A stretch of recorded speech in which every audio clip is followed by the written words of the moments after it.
Hello again. Thank you all for showing up, and I hope you are still enjoying your lovely quarantine period. I am doing the astrology and the numerology for April 9th, 2020. If you add all of those numbers up, you actually get the number 17, and if you add 1 and 7 together, you get an 8. The number 8 is a year of grief and loss and sadness, and it's a number that says, as above, so below, as below, so above. It's sort of like the upper triad of chakras connecting at the heart chakra and the lower triad of chakras pointing up and also connecting at the heart chakra. And so that you are that connection or that bridge between heaven and earth. And in order to do that, you have to bring the divine in, but you also have to get very real from the ground floor up. So today might feel a bit heavy with the number of grief and loss at the top of the energy patterns for this moment. I think we grieve the old world where everything moved and made sense. And I think we grieve the terrible losses of our freedoms in our country. And I believe that we grieve the harsh truth of how terrible people with no moral compass have taken over positions of great importance in our country. The reality that we are losing what was America has never been more clear. So now what are we going to do about it? And I think that there is always a process where you grieve. You grieve like, wow, I didn't appreciate what I had before until now. I recognize that there are powerful people that are threatening to take away all of our liberties and all of our freedoms. And we're going to have to do something about it. And, on some levels, some things are going to be too late even for our lifetime, because the way things have been set up a certain way to disempower the people. And that is going to be a difficult thing for us to change. It's not impossible to change, but I always say sometimes change comes at a terrible cost. And that's probably where we are. The astrology today. The moon is still in Scorpio, and Scorpio is an intense sign. It likes to have deep conversations. You want to know why. You might want to uncover things that you previously did not know or you were not given insight into. And, the game is always about getting in touch with yourself. The moon opposes Uranus, and the moon square Taurus might make sleep challenging. Perhaps we can blame the full moon that is just at its peak on that process.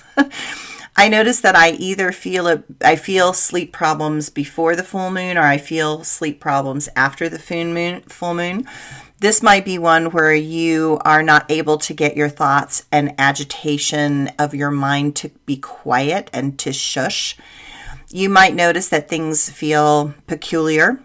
It might be hard to put your finger on just what, but many things are going on behind your backs. And even if you do not know what those are, they are felt and grieved as rights and freedoms continue to get taken away. I mean, we're being stripped away of any protections. It's like armor. It's like pieces of our armor are being stripped away, and we're becoming more and more vulnerable. And it's kind of a frightening thing, or it should feel frightening to everybody. The moon in Scorpio trine Neptune and Pisces. At the end of any day, what do you have? Hopefully you have your integrity, compassion, and creative hope for the future, because there are many changes coming that you can be stubborn and pretend they are not happening. You can resist the realization, or you can learn to move with those changes and hope that, at least something will move eventually. I like to think of this like we're a log in the middle of a river in a flood. And you can change the course of that river being that log a bit at a time if everyone and all the other logs are aware enough and work together.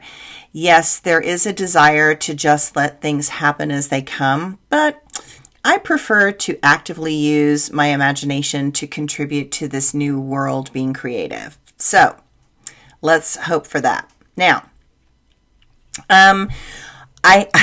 one of the many weird things that I have in my life is that I kind of laugh and say that I must have past lives that are very, very close to the surface that spoke other languages. And they come out in my dreams. They come out at very, very weird moments.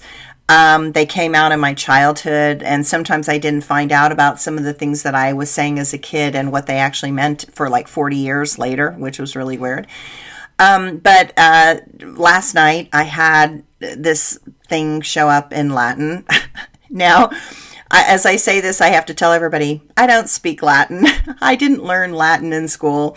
I did learn French in school, but French and Latin are not the same thing at all. And so occasionally these things pop out. So I do have this thing in Latin. I do not pretend to try and say this in real time to everybody because it'll probably sound wrong and completely bizarre. But I do have a translation of my own experience of what that means.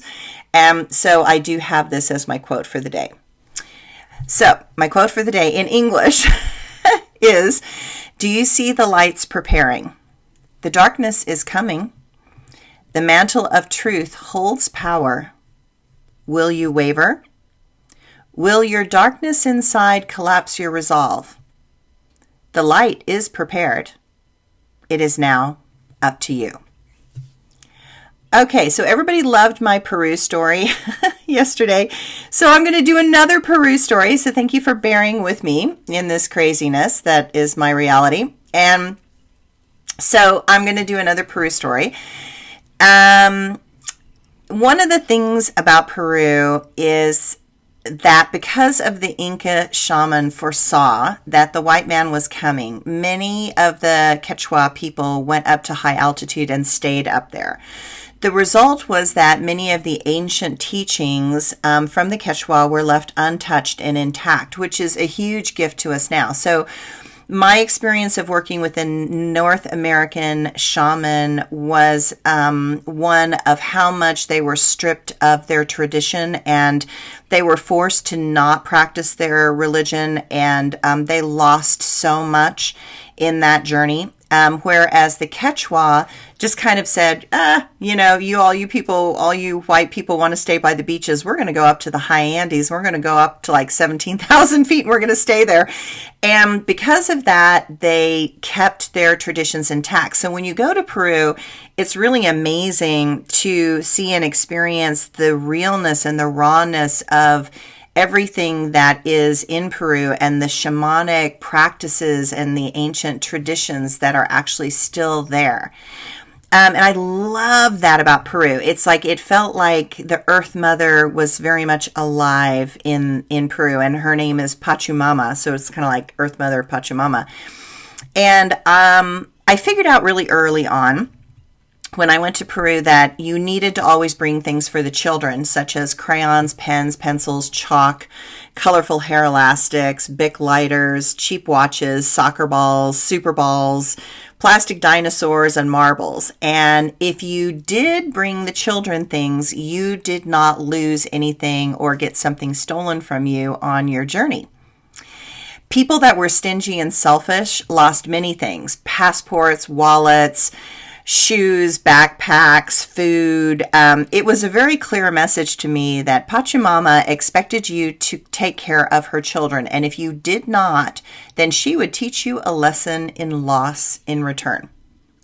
Fortunately, I never lost anything except one time. And it was not a moment where the big Pachamama she was teaching me a lesson, but one of actually taking an offering from me. Like I said, the land is really alive with the earth magic that has been practiced and honored in Peru for hundreds of years, if not thousands of years.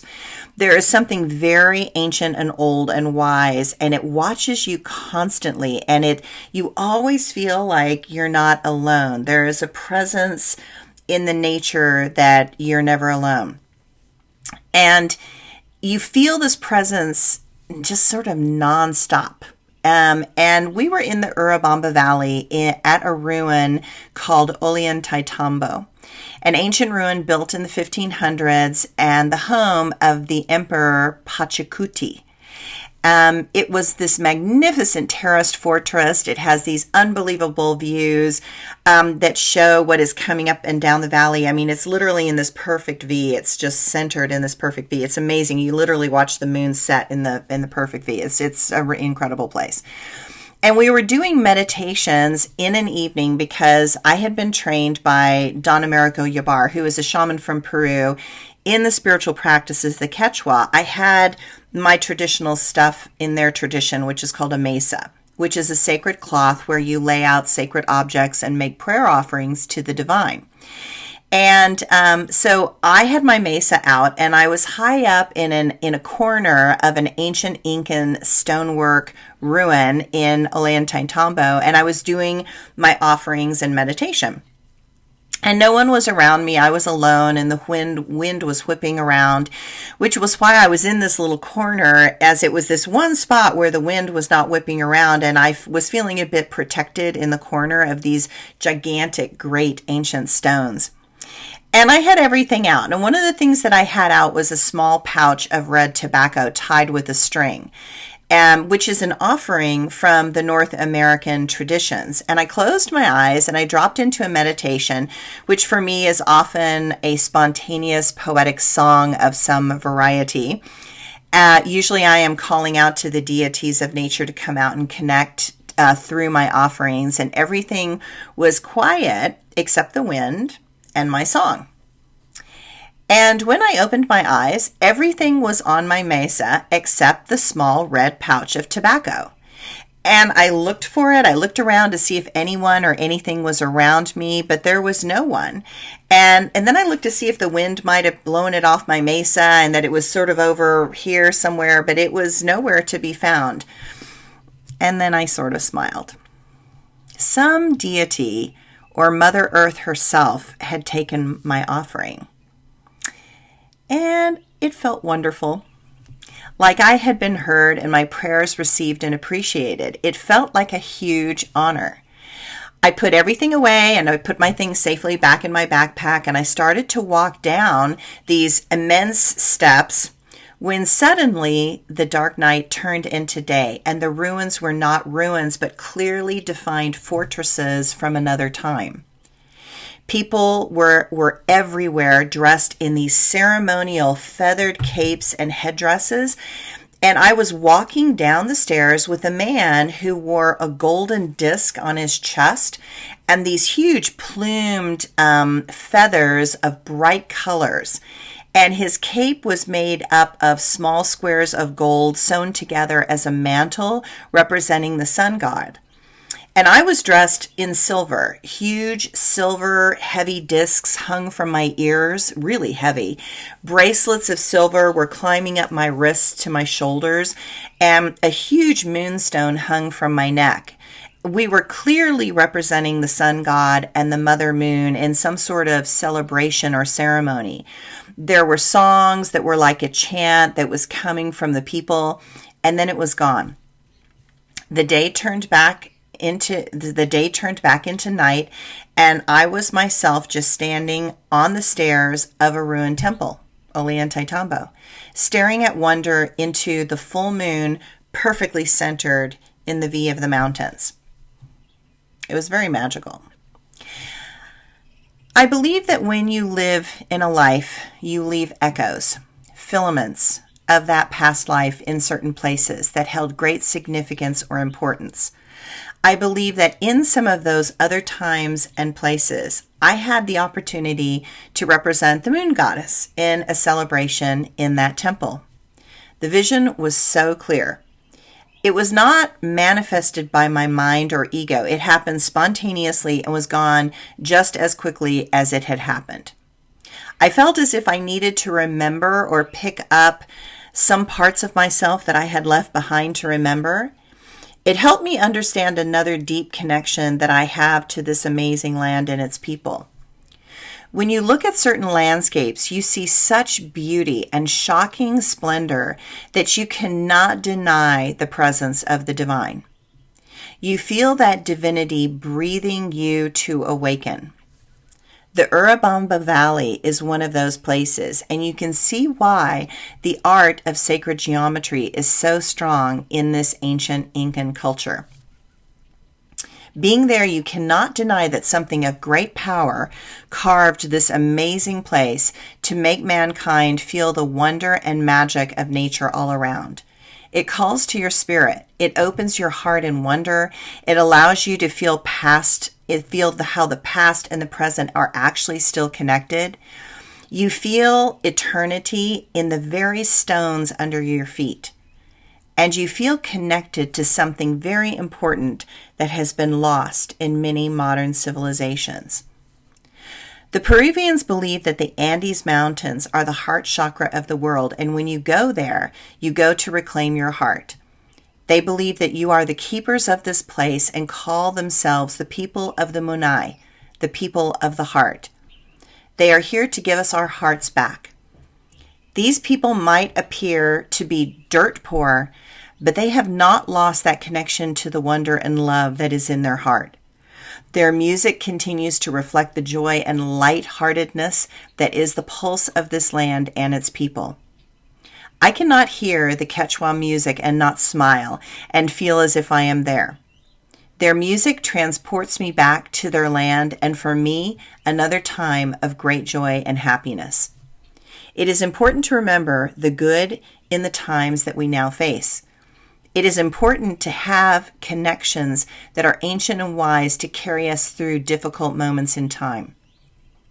Within the past experiences of each of us is a type of knowledge that understands how to handle times of crisis, knows how to respond, and knows how to keep your heart open and intact. So, thanks again for listening to my Peru story. I hope you guys are having fun and exploring wonderful things and sharing wonderful stories with your friends and family also. Take care, stay safe. This will pass. Bye.